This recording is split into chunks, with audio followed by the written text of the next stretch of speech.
Okay, good day, everyone. Thank you for joining me today on the 10th session of ICT course. And today we will talk about big data, discuss about big data. And it's quite large amount of information that I will be sharing with you today. I will briefly explain each information. And from now on, you can focus on the material that display in front of you. I will turn off my camera, yeah. Okay. To understand big data, we need to understand first about data. Data is basically a collection of facts, whether it is written, stored, or recorded. And related to this course, we will talk data much further in the computing manners, computation technology. Data understood as information that has been translated into efficient form for transfer or processing. And basically data is displayed in a combination of number 1 and 10 or binary digital form.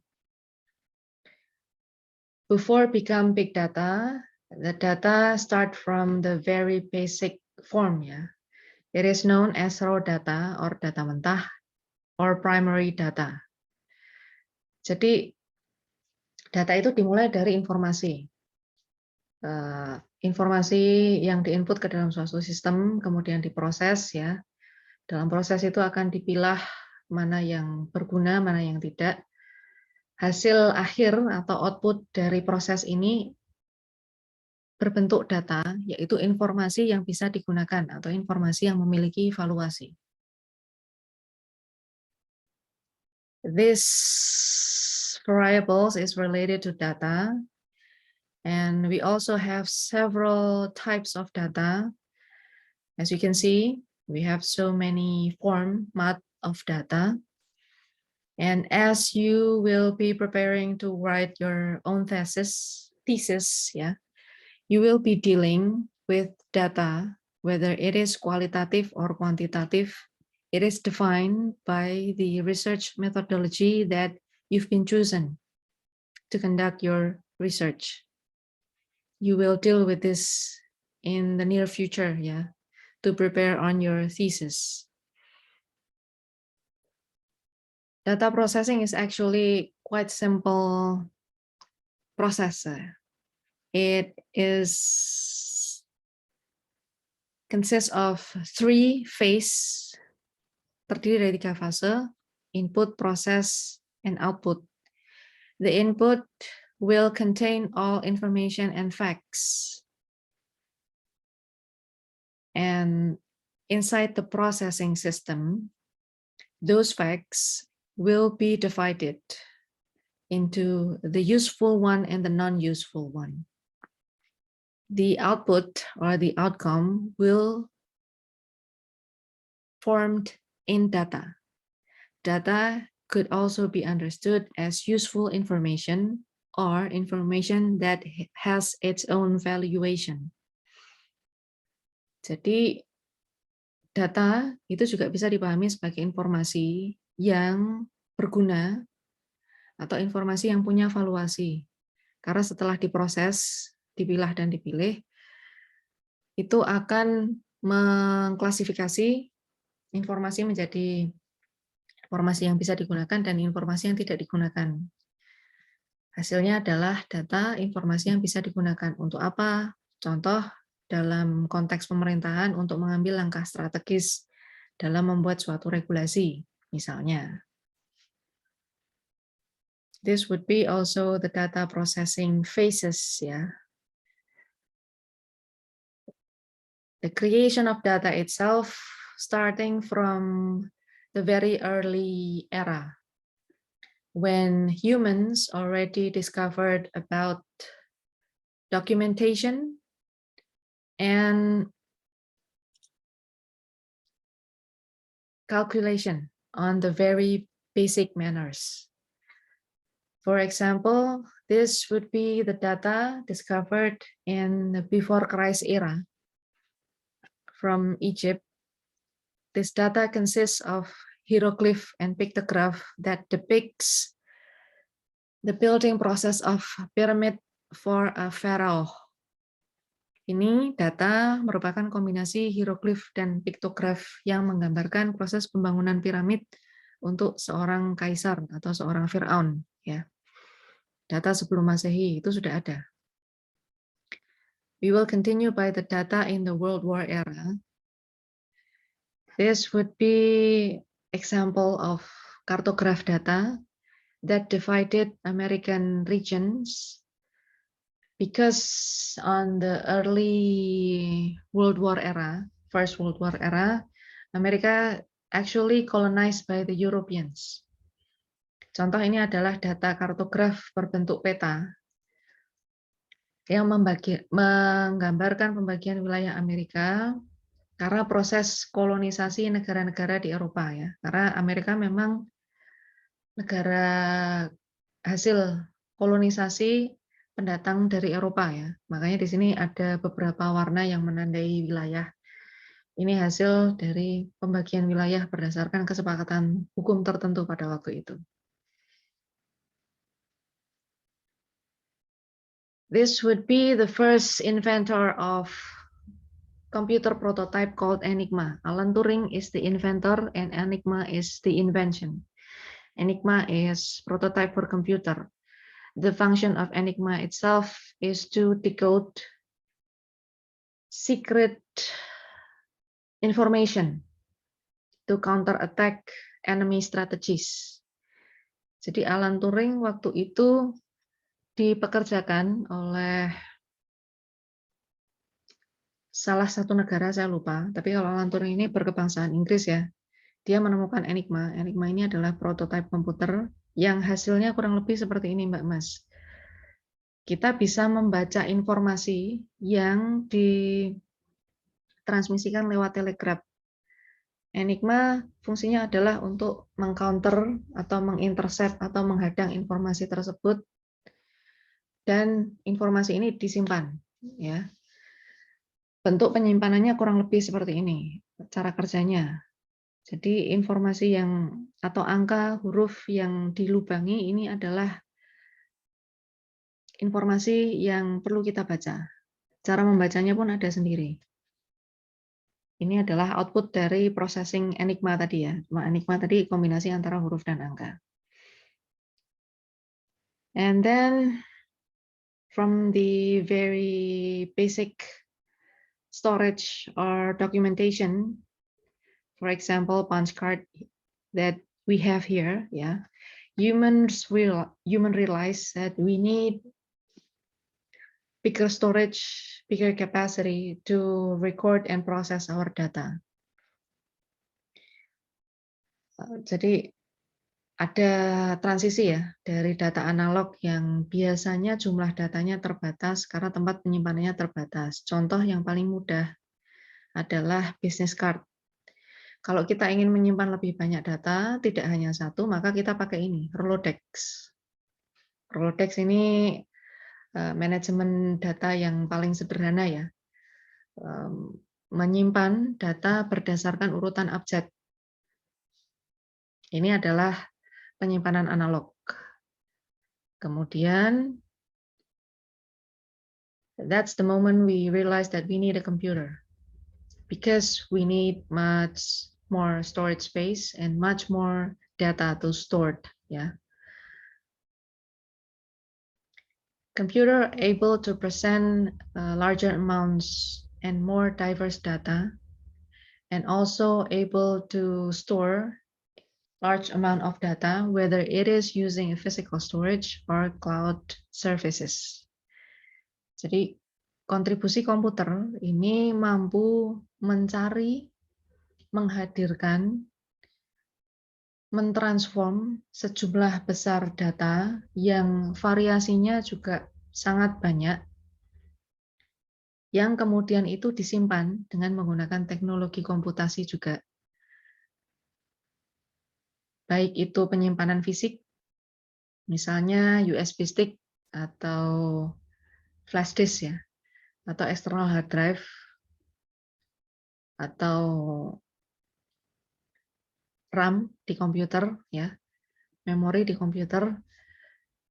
Kemudian sekarang kita mengenal cloud server, cloud computing service, yang konon katanya penyimpanannya tidak terbatas dan tidak memerlukan server fisik. Atau sebenarnya ini adalah server fisik yang kapasitasnya luar biasa banyak, jutaan terabyte mungkin, yang bisa diakses dengan menggunakan teknologi internet. Jadi kita nggak perlu invest fisik gitu ya, kita hanya perlu invest koneksi internet, kemudian keamanan digital untuk bisa terhubung dengan layanan komputasi awan tersebut. Social media basically develop computation to build their own big data system. Nah, in this case, social media valued as their user as source of data. Jadi platform media sosial itu memvaluasi atau menilai kita sebagai sumber data atau data itu sendiri. Nah, masing-masing user ini punya nilai yang berbeda, tergantung dari seberapa banyak informasi yang dia simpan dalam platform media sosial tersebut, dan seberapa banyak orang yang bisa ia jangkau, seberapa intens engagement yang bisa ia pertahankan. So the first would be that depends on the number of facts from each user, and the second the impact on each user virtual environment. Tadi ada beberapa variabel yang saya kemukakan yang menggambarkan dua valuasi ini. Untuk itulah sosial media ini disediakan gratis supaya kita makin intens berinteraksi dengan platform tersebut. Tujuannya supaya developer platform atau pemilik platform ini bisa mengumpulkan lebih banyak data dari kita sebagai usernya. Jadi apa sih sebenarnya big data itu? Big data adalah sejumlah besar data yang hampir tidak terbatas, ya. Tapi big data ini juga termasuk sistem manajemennya. Big data dicirikan oleh volume yang luar biasa besar, variasi yang luar biasa banyak, kecepatan atau velocity yang tinggi dalam processing ataupun transfer dari satu gawai ke gawai yang lain, dari satu server ke server yang lain. Veracity atau tingkat akurasi, tingkat validasinya ini juga tinggi, artinya data tersebut bisa dipercaya karena organik, langsung dari tangan pertama ya, tidak melewati proses reshare. Kemudian valuasinya untuk bisnis secara finansial, dan variability atau kemampuan data ini untuk bisa ditampilkan dan diproses di berbagai platform dengan karakter yang berbeda. Misalnya muncul di website, muncul di media sosial, kemudian muncul di layanan streaming, dan lain sebagainya. Datanya tetap sama, bisa dibaca, dan bisa di-display ke semua platform dengan berbagai karakter. Nah, big data ini mengimplementasikan hal itu. Media sosial mengimplementasikan manajemen big data karena mereka punya kemampuan untuk mengambil, kemudian mengekstrak, mengolah data dari jutaan penggunanya untuk disimpan, diklasifikasi, dan dianalisis. Untuk apa? Kepentingan korporat. Karena pada dasarnya semua platform itu punya metodenya masing-masing untuk membangun big data. Facebook contohnya dengan mengkoneksikan Facebook, Instagram, dan WhatsApp, satu orang user yang mengintegrasikan akun Facebook, WhatsApp, dan Instagram-nya, maka dia dinilai sebagai sumber data tunggal dengan variasi data yang beragam. Karena Facebook ini ngambil jejaring pertemanan kita, WhatsApp ini ngambil pesan teks kita, dan Instagram ini ngambil konten visual kita, termasuk lokasi, kan? Jadi dari satu user, Facebook atau Meta itu sudah bisa mengumpulkan data yang beragam. Hal yang sama juga dilakukan oleh Google, ya. Basically any gadget that develop within Android operating system, integrated with Google search engine and Google Maps, they could detect our profile, ya, starting from the contact, the people that we reach every day in our daily routines, our networkings. Who is the friend? Who is the people from office? Who is your family? They can read it. Your text messages, a location that you've been on, lokasi di mana Mbak Mas pernah melakukan check-in. Kemudian apalagi? Traveling habit, lifestyle, commuting pattern. Google could read all of this habit of you that done by using their service. Google also could collect data based on Gojek riders' route in every day while they are delivering something, yeah. And also Google collects review from each destination that has been reached by the Gojek riders. Jadi salah satu data yang kita sumbangkan secara sukarela, kalau kita pakai aplikasi Gojek ya, itu adalah data profil kita di Gojek, kemudian data perjalanan Gojek Rider ya, untuk pergi ke satu tempat ke tempat yang lain. Kemudian kalau kita ninggal rating, kita ninggal review, maka data itu juga akan diambil. Data UMKM yang bermitra dengan Gojek misalnya, alamat, kemudian jam buka operasional, kemudian menu, ini juga dideteksi oleh Google dan dikumpulkan. So behind every free service, we have our own consequences. The more and more data that we voluntarily collected to the particular tech corporation, it will increase their value in the eye of the investor. Jadi di balik service yang gratis, sekarang kita pakai servisnya Google itu kan gratis ya. Pakai servisnya Facebook itu juga gratis. Sebenarnya valuasi apa yang kita pertukarkan? Ya data yang kita berikan. Semua informasi yang kita input dengan menggunakan layanan mereka, aplikasi mereka, itu otomatis dideteksi dan dikumpulkan. Semakin banyak data yang kita sumbangkan secara sadar ataupun tidak sadar, secara sukarela, ini bisa meningkatkan valuasi atau nilai perusahaan di mata investor. Contohnya Gojek yang sekarang unicorn sudah jadi dekakorn mungkin, hexakorn mungkin, dan semakin tahun semakin banyak informasi yang dikumpulkan, maka nilai mereka semakin meningkat. Tapi tidak semua kontribusi big data itu negatif ya. Artinya big data juga mengajarkan kita bagaimana cara mengelola data dengan baik. Ya. Meskipun datanya dalam jumlah banyak, tapi harus tetap bisa dibaca oleh pembaca awam seperti layaknya kita ya, bukan data scientist. Kemudian data itu harus bisa diolah supaya bisa memiliki nilai dari segi bisnis ataupun perspektif yang lain.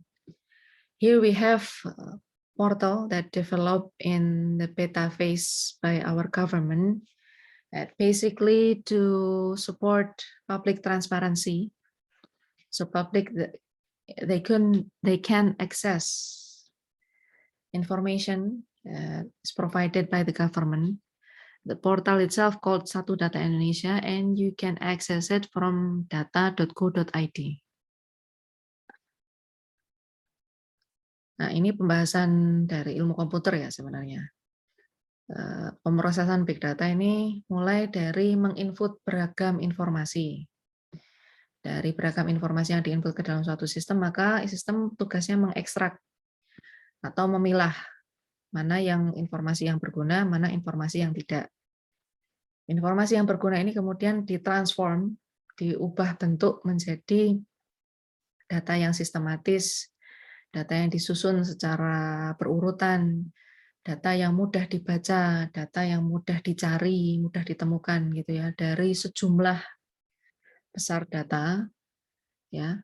Kemudian setelah transform ini selesai, maka data ini akan di-display ke dalam format yang valuatif ya.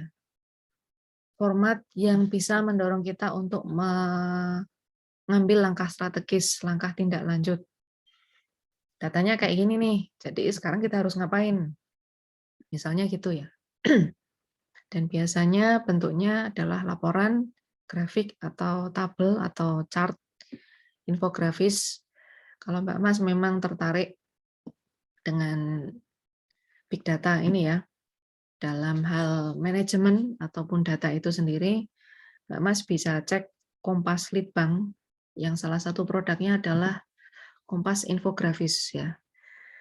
Salah satu lini bisnis Kompas namanya Kompas Data, yang memang fokus dalam mengolah data supaya menjadi informasi yang punya nilai. Ya. Here I have several professions that you can decide to be in the near future once you're graduated from our department, yeah, from our campus. You can be a data analyst, or you can be social media strategist. You can develop your own brand. You can start digital campaign by yourself or with your community. You can become influencer. You can build your own talent management agency. You can build your own digital agency, or you can become one of their staff, yeah. Digital analyst, it's quite promising profession for communication science graduate. That is you in the near future. The future of big data itself is not stopping here. It's not done yet. It could also be implemented as Internet of Things, so you can build digital home within your home.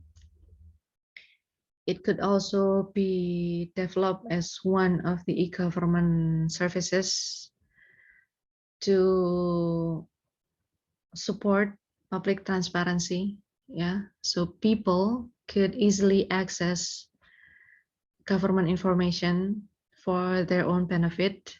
It also supporting government to sustain social responsibility to the citizen. And the future of big data is also could have been observed on the search engine, yeah, Google search engine. Compared to 10, maybe 20 years earlier, today's Google recommendation is much more comprehensive, much more complex than on their early days. You can prove it by yourself, and I believe you've already done it in your routines, yeah. And here I have several movie recommendations that you can check. They mainly discuss or present story within big data themes. I guess that would be all for today's discussion.